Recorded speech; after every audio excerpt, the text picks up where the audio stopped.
Hey everybody, it's Ethan Black, and welcome to my diary, one of each. Now, today we won't be doing video games, but we'll do that next. So, well, let's begin. One of Each by Mary Ann Hoberman.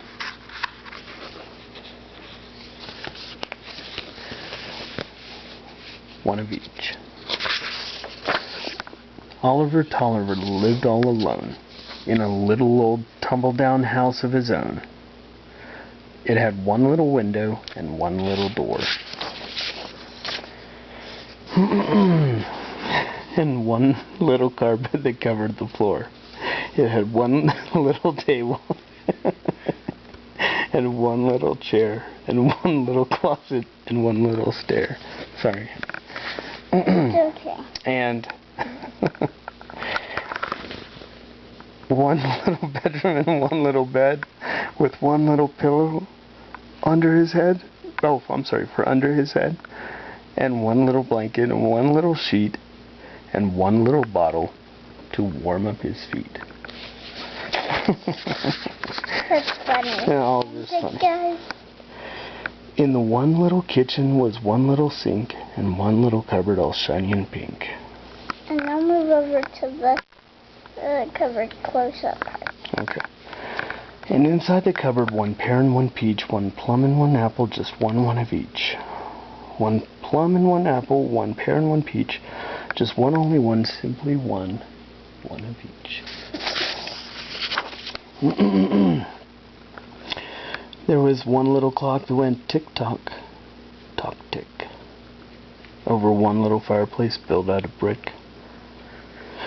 There was one little bookcase with one little book, and one little mirror where someone could look. Yeah, and that's Oliver Tolliver. And when Oliver Tolliver looked all around, he smiled with delight, for he liked what he found. It all seemed so fine, every one of each, that he felt just as happy and as proud as a king. That's because he painted himself as a king. I see. That's an interesting perspective, too. Yeah. And he said to himself, why, how nice it would be if someone could see this, someone besides me. Why, such a collection would certainly teach how lovely it is to have one of each. Yeah. There's one pillow there on the couch. That's right. One house with one kitchen, one plum, and one peach. Just one, only one, simply one. One of each. One of each. So Oliver Tolliver, carefully dressed in his one little shirt and his one little vest, and his one little trouser and his one little coat and his one little tie around his one little throat, but on his one little hat and his one little head. And then Oliver Tolliver cheerfully said, I shall walk out my door and go straight down the street, and the very first person I happen to meet is the one I will ask to come back and come see. I wonder which person that person will be. It's funny. And he found one. Sure did. He started out walking and soon someone came. A nice looking person. He asked her name. She said it was Pagodi Small, and said she was pleased to come over to call. Pagodi lives on her own too. She does.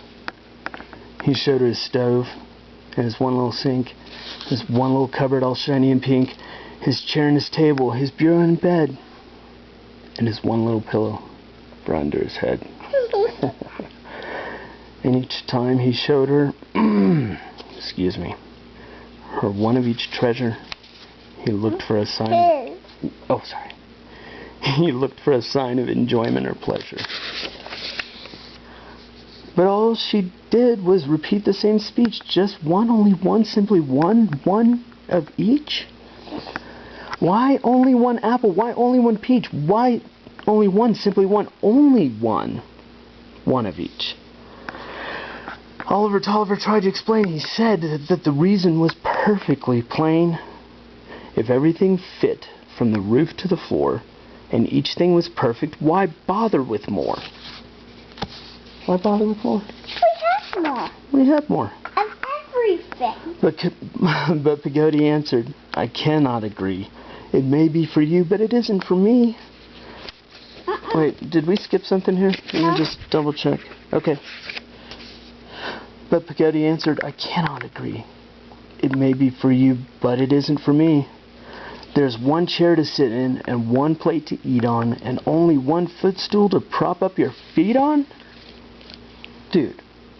That's seriously. just wrong. That is just wrong. To have only one One of each? That's just wrong to have one of each. It's ridiculous. Why would somebody only have one of each? I have no idea. Oh, well, let's just get back to the story. Roger that. One cup and one saucer, one pear and one peach. Oh, dearie, how dreary, with just one of each. A guest in your one of each house does not fit. It's made for one person, and you, sir, are it. It's perfect for one, sir, if he's on his own. And so, sir, I'll go, sir, and leave you alone. Bummer. Bummer. Then Oliver Tolliver looked all about. He looked up and down, and he looked in and out. And he saw that Pagodi said, what Pagodi said was quite true. His one of each house was not suited for two. His one of each things never came to an end. Yet one thing was missing. He hadn't one friend. Oliver Tolliver raced out the door. He hurried downtown and ran into each store. And in each store he entered, he made the same speech. I'd like this one and that one, just one of each. He bought this one and that one, and when he was through, he hurried back home, and now each one was two. Two of each. Yeah, two of each, for sure. And when he arranged all his new things to fit, he liked what they looked like. He had to admit. I'm getting thirsty. The house was less empty. The kitchen felt new. The table seemed friendlier, set up for two. Then when he was finished, he called up Miss P and invited her over for afternoon tea. And when she arrived, she cavorted with glee. And she said with delight, "Why, you did this for me? Why, Oliver, dear, you are truly a peach, with two, really two, always two of each." They sat at the table in perfect accord, and they each took a teacup that Pagodi poured. And they each had a cupcake, and when they were done, only Oliver knew two was better than one.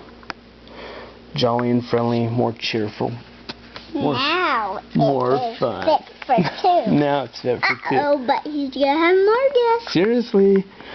Then little by little, new friends came to call, and Oliver found he was fond of them all. What a pity, he thought. There was not any more cupcakes to offer, more tea he could pour.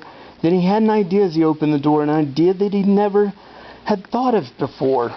He sharpened the knife and he polished his plate, and he asked his new friends if they kindly would wait.